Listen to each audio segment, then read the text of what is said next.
Hello, and welcome to Ending Physician Overwhelm. I'm your host, Dr. Megan Mello.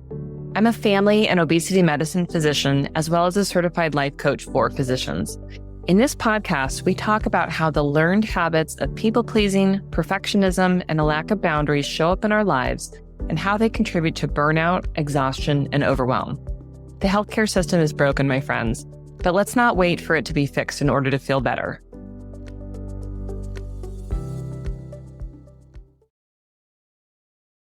Well, hello, my friends, and welcome to today's episode. Today, we're going to be talking about friction management in modern medicine. This is a rare time where I'm recording back-to-back episodes. I had just finished recording last week's episode, and it occurred to me that friction management is really the work of boundaries, and we can think about dialing up or dialing down friction as something that is a helpful tool for helping us to manage the overwhelm and the overburden of all of the things. And so friction management in principle, I just finished recording a podcast. I'm like, well, I'm all ready to go. My stuff's all here. Might as well record a second episode. So with that, here we go. So in last week's podcast, one of the things that I went off on a little mini rant tangent about was the introduction of the Epic Chat. I'm not even sure what it's called because I'm not on Epic, and thank goodness I managed to avoid this tool before it hit Epic when I was still working in my prior job. But whether it's Teams, whether it's Epic Chat, just these live chat functions that are meant to be able to ping us instantly, not unlike text messaging, right, or DMs or any other sort of instant communication, but it's actually meant to interrupt us while we are in the exam rooms. Again, thank goodness I avoided this, because I can tell you I just would have been so incredibly pissed off and annoyed all the time before I knew how to sort of manage my own sort of thoughts and feelings around this. But I imagine that the majority of you are dealing with this in some kind of context. In my office, we have REMR, which doesn't have that capability. We do use Slack to communicate, but I feel really 0% obligation to be checking Slack, and I don't have it pulled up on my laptop as I'm seeing patients. It is on my phone, but there's no notifications going off in terms of there's no sound, right? Because I put my phone on Do Not Disturb. And so I have full permission to completely ignore it.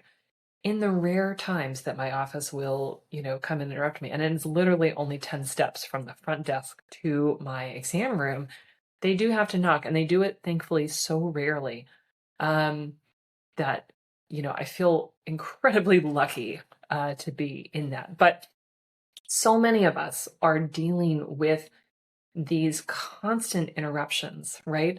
And you can think about the tools like this, right? Whether it's, this Epic Chat or Teams or something that is meant to reach you while you are taking care of patients, they have reduced the friction involved with other people on the care team messaging you. Now that sounds wonderful, but what happens in practice is that people are constantly trying to interrupt you and wanting immediate gratification of their question, dilemma, problem. And sometimes people are doing this to avoid their own discomfort with having to tell someone no, having to make somebody wait, or navigate the problem in some other way. So I'm going to give you the classic example is your front desk staff being connected to you through this chat function. You're seeing your patient and ping, right? You get a message that says, oh, Mrs. Jones has checked in. She's, 17 minutes late for her appointment. And I know that the cutoff is 15 minutes, but we just thought we would check.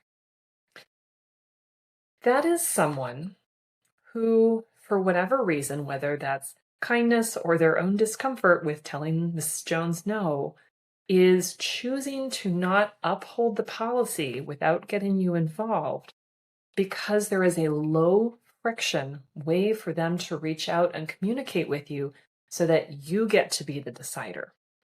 So notice all of the different elements here. So there is you, the human being, who is being made to be the bad guy because Mrs. Jones and the person at the front desk are both hoping that you are just going to blindly, ignore the fact that she is 17 minutes late for a 20-minute appointment. We're going to put privilege aside. We're going to put navigation of the clinic aside. We're going to put aside all those challenges, right? This group of people, right? The front desk person and Mrs. Jones are now waiting to hear whether you will uphold the boundary or not, right? So there's that element of it and your own emotional reaction to that, let alone your interaction with the patient who is in the room right now that you are talking with, and this interruption has popped up. We've also got the fact that there probably is a policy, right? In this instance, right, we've got a 15-minute, if you're after 15 minutes for your 20-minute visit, you can't be seen policy. Somebody is choosing to not uphold that. Now, it's possible they don't know about it. It's possible that they're uncomfortable holding it up. It's possible that they just see that this is a low friction way to get around the policy and around their discomfort. But whatever is going on, right, that is at play here, right? And then we've got the front desk person who's dealing with whatever it is that they have to manage. Now, I don't want to suggest that I think that the front desk is necessarily an easy job because let's be honest, people are mean to the person at the front desk. They are upset about their copay. They're upset about the policy. They're upset they can't just walk in and be seen immediately. They're upset because they're having a bad day and they think there is very little consequence to treating this person who's at the front desk like crap because this person is the barrier that they see between, themselves and getting whatever it is that they want. People are rude on the phone. We know that this is unfortunately reality. So I don't want to besmirch the front desk person and their lived emotional experience. But, right, we can see how this is another instance where reducing the friction in healthcare has created this instance where now you have more friction because you have to decide, am I going to say no, even though this person is outside of this boundary that is, established within the clinic and it's here for a reason to continue the flow of care in a certain way so that the patients, are seeing that they have their needs meet. We could go on, right? But friction management is what we end up needing to do. And so today we're going to talk about that. We're going to talk about places where friction has been removed, and that is not a good thing. We can talk about how to dial up the friction, or we can talk about how to dial down the friction. And I'm going to give you examples of where I think that we as individuals need to dial up or down the friction and see how that affects us again as human beings. So if you are listening to this rambling intro and you think, this isn't a problem, I don't see what the big deal is, I don't mind that I'm being messaged constantly, this is probably just not the episode for you. No problem. You can skip this one. If you are sitting there and you're nodding, you're like, oh my gosh, yes. Why is this going on? Right? I need help. Then, my friends, I am here for you. And let's talk about ways that we can manage friction up and down so that we can help ourselves to be able to feel less burned out, less overwhelmed, and maybe even enjoy things a little bit more. So let's jump in with places where we want to dial up the friction. So this is my own list of places. It is by no means complete, and please feel free to, think about places that you want to dial up the friction more, places that you need more support in. And hey, I'd love for you to send me your ideas, right? Because I love to be able to help other people to be able to get the support that they need. And I'm just one human, right? So I'm not going to have thought of everything. But let's start with the example that I just mentioned of the staff communications that are not urgent in a medical sense and not medical. Mrs. Jones checking in late for her appointment is not urgent in a true sense. It is time sensitive, right? Because she's here now and somebody wants an answer. But assuming that Mrs. Jones is not clutching her chest and, on death's door, which, my friends, she should not be in your clinic. Anyway, that's a whole different issue. But let's just say that she's coming in for her regular follow-up or her wellness visit or her, twice yearly diabetes check. Like, she's coming in for a not acute, not going to die kind of issue. She's late. There's no medical triage to be done. And again, it's not urgent in that it is appropriate for you to be taking your attention away from the patient who is in front of you, right? The person whom you are making medical decisions, right? And you should focus on them. So this kind of communication has become much more common, and we need to be willing to increase the friction here. And there's a few different ways that you can do this, right? So again, if we are using an Epic chat, Teams chat, something of that nature, you can simply not answer it. You can simply not answer that message.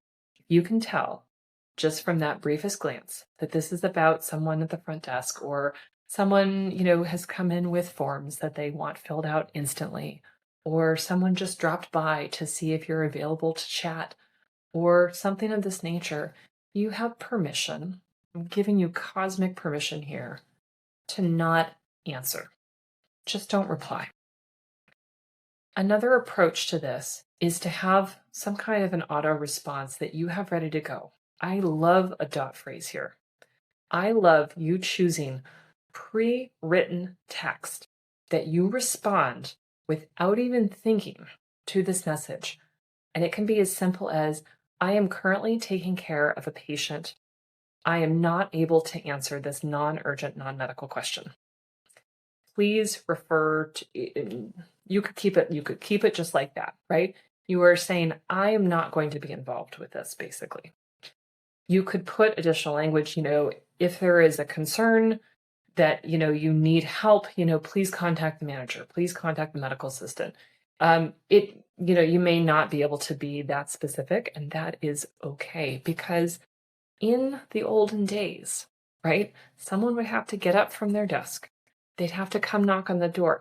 There is friction there that is very different from being able to send you, without looking at you, a message, right? I'm going to sit here and I'm going to type out a message while I'm smiling at Mrs. Jones, right? Me, the front desk person. And I'm going to ask, Dr. So-and-so, are you willing to see them, even though they have checked in 17 minutes, for their 20-minute visit? Let's just see, right?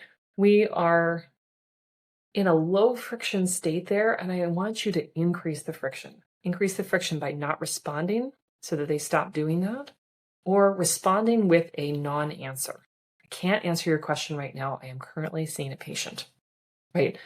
It could say, if there is an urgent medical situation going on, you may, get the medical assistant, you may get the nurse on call, like whatever it is that you want them to do.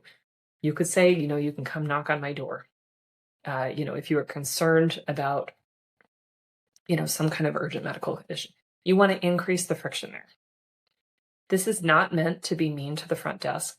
This is to increase the friction so that they will adjust the way that they think about navigating the challenge, right? If they have discomfort in reinforcing the policy that is established in the clinic about the late check-in, then that needs to be addressed and worked through on their end. The appropriate answer is not to bump that to you, right? So we're going to increase the friction in, we are not going to solve the problem this way. It is not constantly going to be asked to the doctor, the physician, the advanced practice provider. We're not going to constantly ask them to override this policy. If they wouldn't knock on the door 15 times per day, we're not going to allow them to constantly be interrupting, again, with this non-urgent, non-medical issue, right? Dial up the friction there. Patient portal. Now, it is up to you, my friends, your policies most of the time around the patient portal.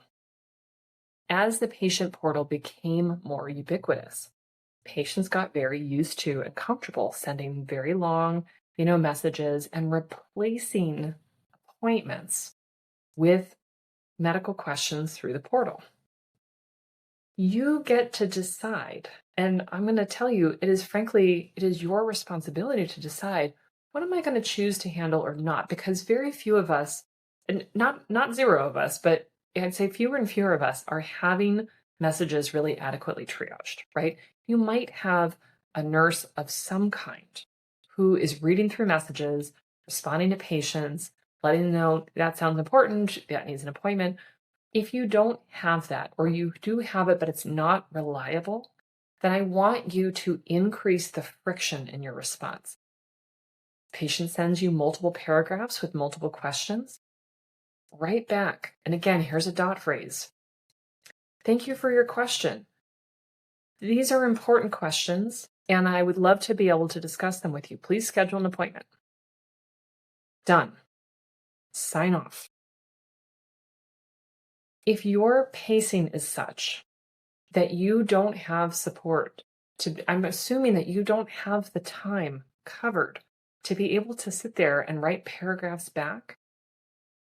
And, assuming that it's not something that can be answered with another quick dot phrase or, look at this resource or something like that, because most of the time it's not, it's more nuanced than that. Then you need to invite the patient to schedule an appointment so that they have dedicated time to talk to you about helping to navigate whatever it is that they're navigating. Now, we are going to run into issues there, right? Because patients are going to be like, well, you're booked out for 3 months. Well, you're booked out for 6 months. Well, you're booked out, blah, blah, blah, blah, blah. I don't want to come in. Can't you just answer my question? Again, if you don't think there's a problem here, then don't worry about it, right? If you have no problem responding to their questions and this works for you, I'll say, if you work in a direct care model and you are paid by the patient in such a way that you're reimbursed adequately for providing care outside of the visit, that's fine. You could say, well, I'm salaried, so it doesn't really matter. It does matter if you don't have dedicated time to be able to respond to the 26 messages that are in your box where everybody's written in 4 paragraphs. Now, there is going to be discomfort here.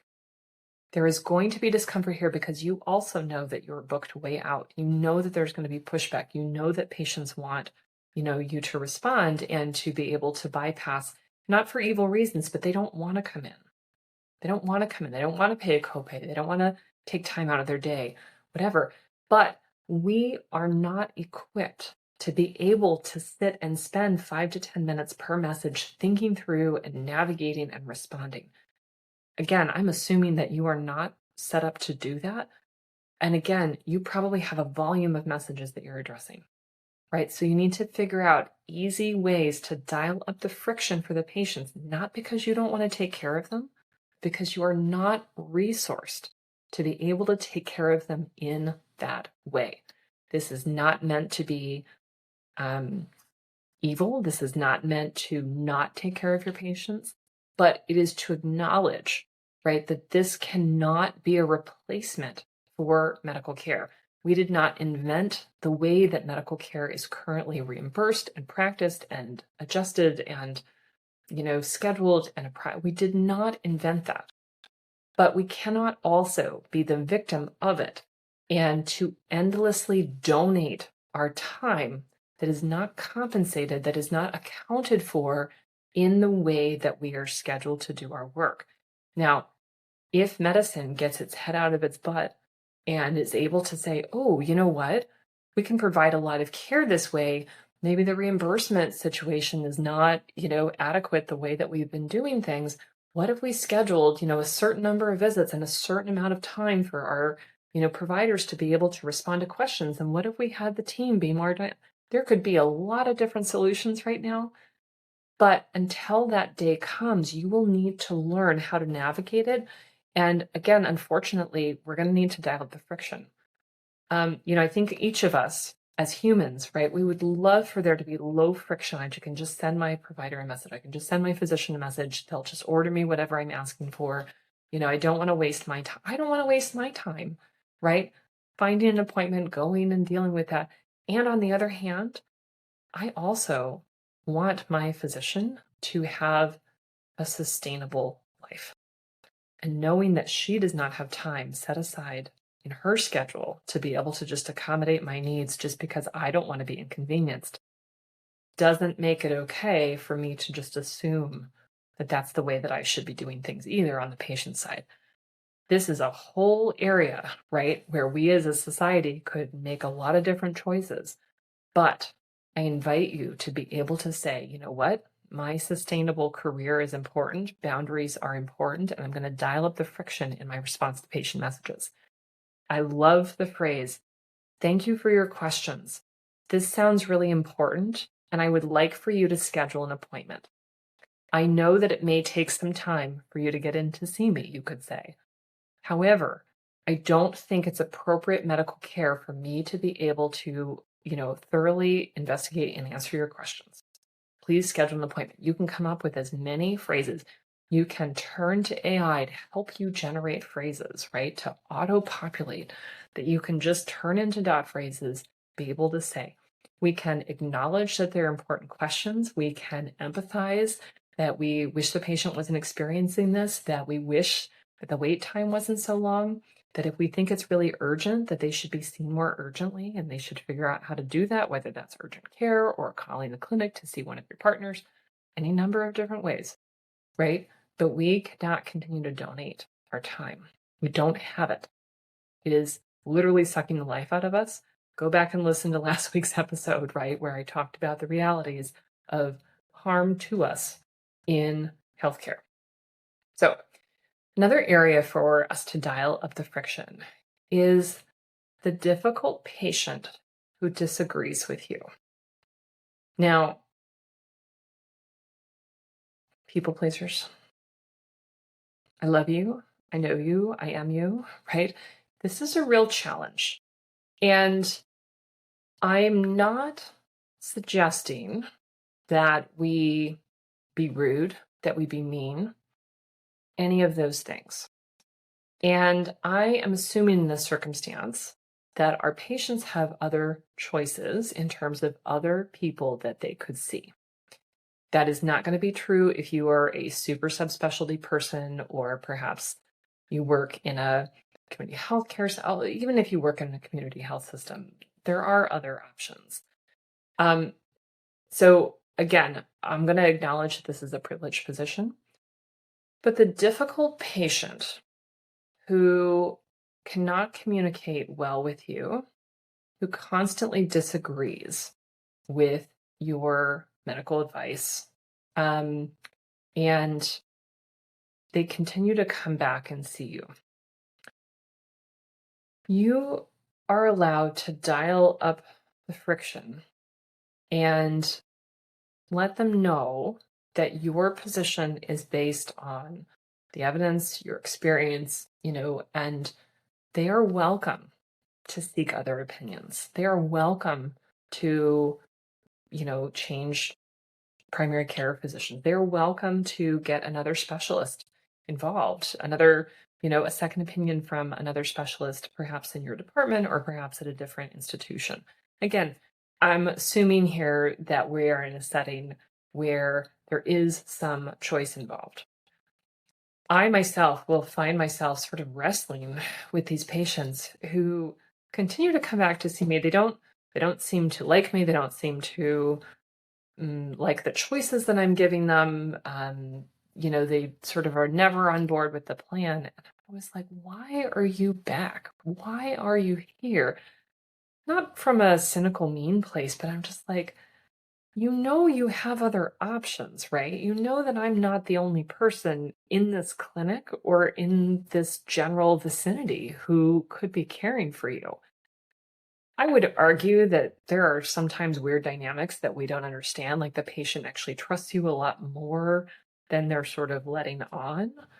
But it is also okay for you to set some boundaries in such a way that invites the patient to sort of have, the idea that they don't have to come back to see you. It's okay if they don't agree with your policy on opiate prescriptions. That, it's okay, okay, quote unquote, right? That their past physician did things in a certain way and you disagree and you will not be carrying forth their plan. And so you are going to come up with a taper plan for their opiate medicine. You understand that they don't agree. You are not their only choice. And if they don't agree with that plan, they are welcome to see someone else. But you can safely have a boundary and say, this is what is available here from me. People may find that no matter where they go, the options are the same, right? In this opiate example, right, they may find that, yeah, every stupid doctor that they see wants them to taper down on their meds, and they can't find a doctor like Dr. So-and-so who was there and their doctor for 30 years and on and on and on. That person is grappling with the reality that things have changed in our understanding of what's okay and what's not okay. It is not your job. Now, sometimes we are the person who's going to help that patient, have a breakthrough.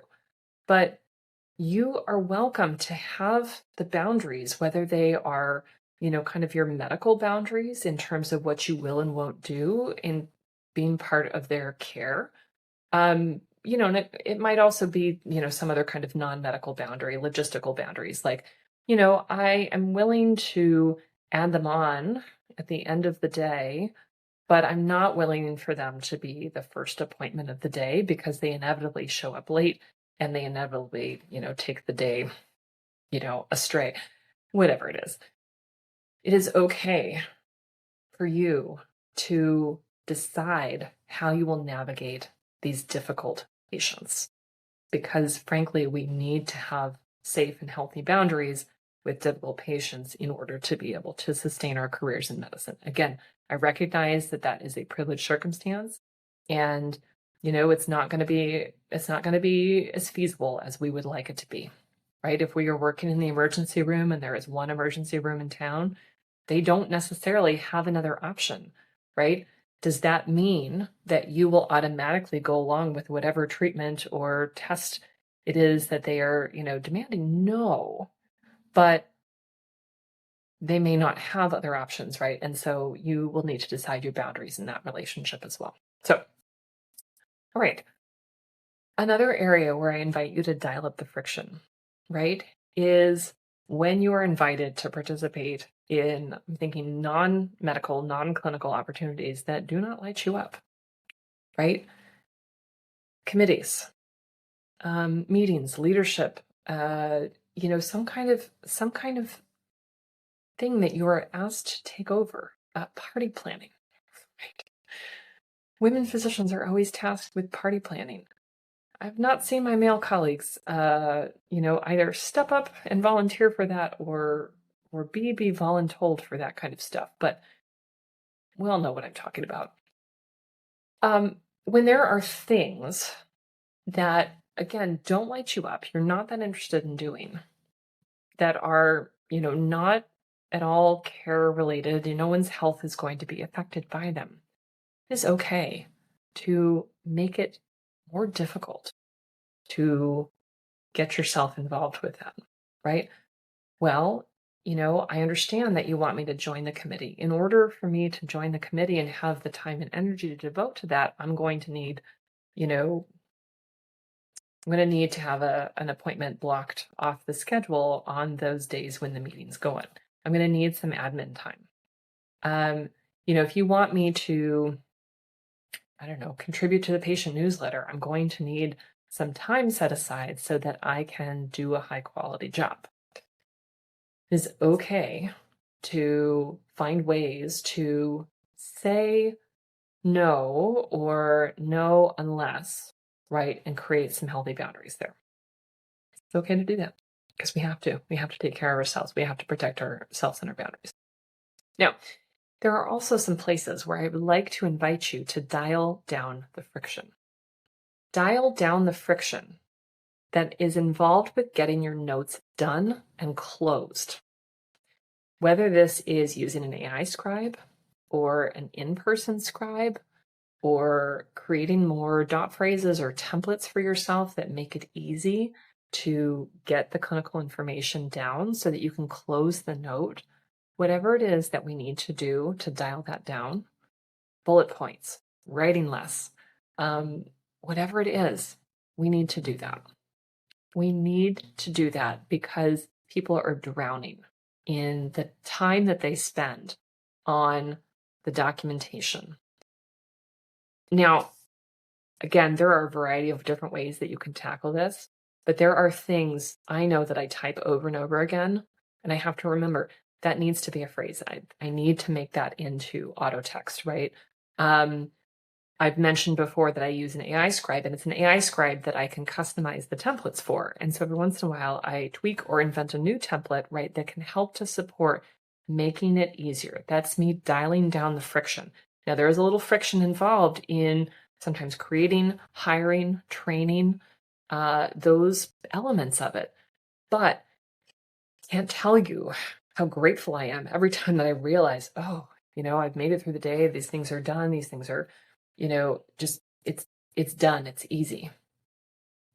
Dial down the friction. Another place is saying no electronically.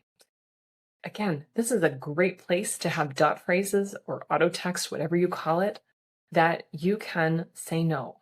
And we can say no in different ways that don't necessarily involve actually saying no, right? Again, I gave you an example of this before. That is a great question, and it is important that we talk about that. I invite you to schedule an appointment. I'd like you to schedule an appointment. I'd like you to call my nurse and, blah, blah, blah, blah. Whatever it is. You are saying, no, I'm not going to answer that here and now because I'm not going to take my time to do that because that is not an appropriate way to deal with this problem. Or it might be an appropriate way to deal with this problem, but frankly, I'm not resourced because I have to see 30 patients a day. Whatever it is, right? Say no electronically. Similarly, like you might have an email response where people are asking you to do things and you've got pre-written text. So it's just easy. Or again, the messages in Epic Chat, you've got pre-written text. You don't even have to think about it. You can just respond, I'm not available to answer your question right now. And make that a little, so you just type in a few characters, right? And out pops this nice phrase, I'm not able to answer your question right now.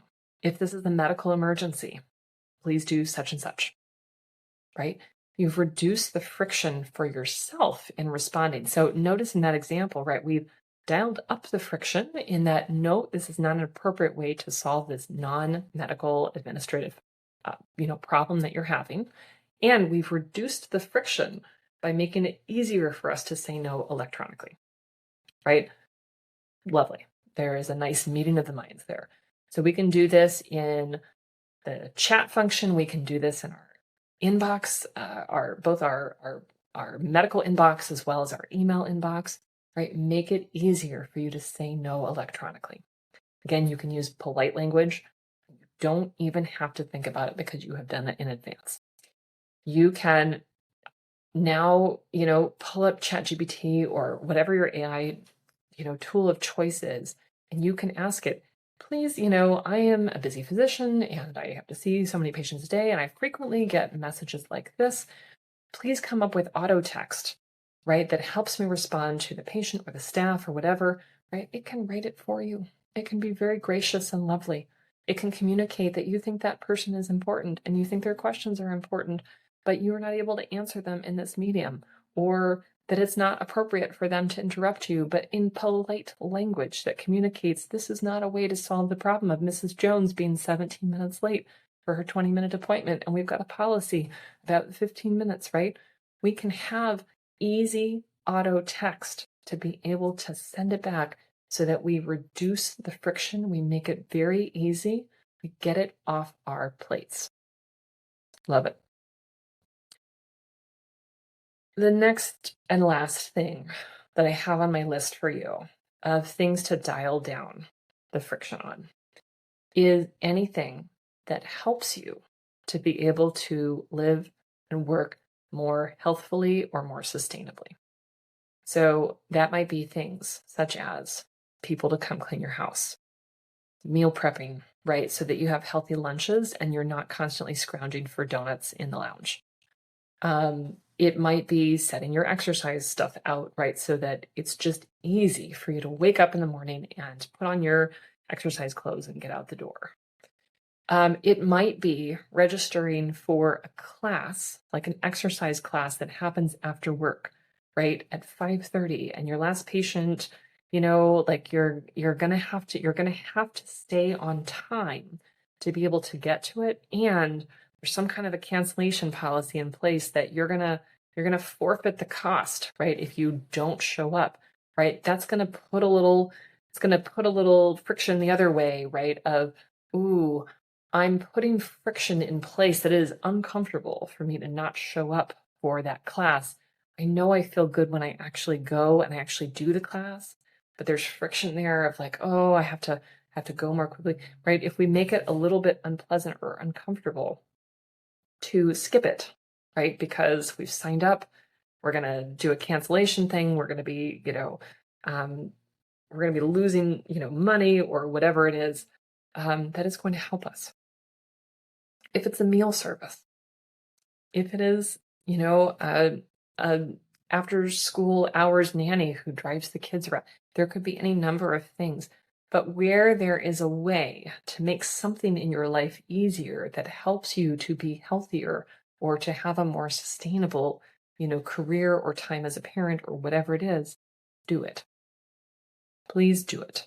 Take care of yourself, knowing that things that help you to be healthier, that make it easier for you to be healthier, are in your best interest. All right, my friends. So this is friction management in modern medicine. So areas that we talked about dialing up the friction include non-urgent, non-medical questions from staff, especially ones that are interrupting you in the middle of clinical care. Messages in the patient portal, dealing with difficult patients who are disagreeing with you. Again, it's not that you're refusing care, it's that you are sticking to your boundaries and making that easier for yourself, but maybe more difficult for them in some way. Now, again, we could have a whole episode about that, but please go back and listen to that part. This is not meant to make you an asshole. Non-medical tasks that don't light you up, right? We want to increase the friction so that we are not constantly being voluntold or saying yes because we are uncomfortable to say no. We want to make it more difficult. Oh, I'd love to participate in that, but I'm not able to do that unless I have some admin time set aside, right? Something along this nature. We want to dial down the friction with anything that helps us get our notes done more quickly. With saying no electronically, we want to make it easier for ourselves. We might have to come up with some pre-populated text that we could just do a little dot phrase and get it out there, right? And anything that helps us to be healthier, right? And again, we can invoke the seasonality of this. It might be that you have tiny children at home and you wouldn't normally hire a cleaner or someone to do your laundry, but you need to do that right now in this season because you are behind and you don't want to be spending your precious little energy doing that, right? Do that. Help yourself. If you magically have more time for it later and you want to go back to doing your own laundry, great, no problem. That's easy to do. It's easy to cancel that. Probably won't do that because you'll probably realize, hey, you know what? Getting help really helps me and I like doing that. So I'm going to keep doing it. All right. My friends, I hope this has been helpful. As always, please feel free to send me a message. You can reach me at Megan, MEGAN, at healthierforgood.com. I'd love hearing from you. Until next week, take care.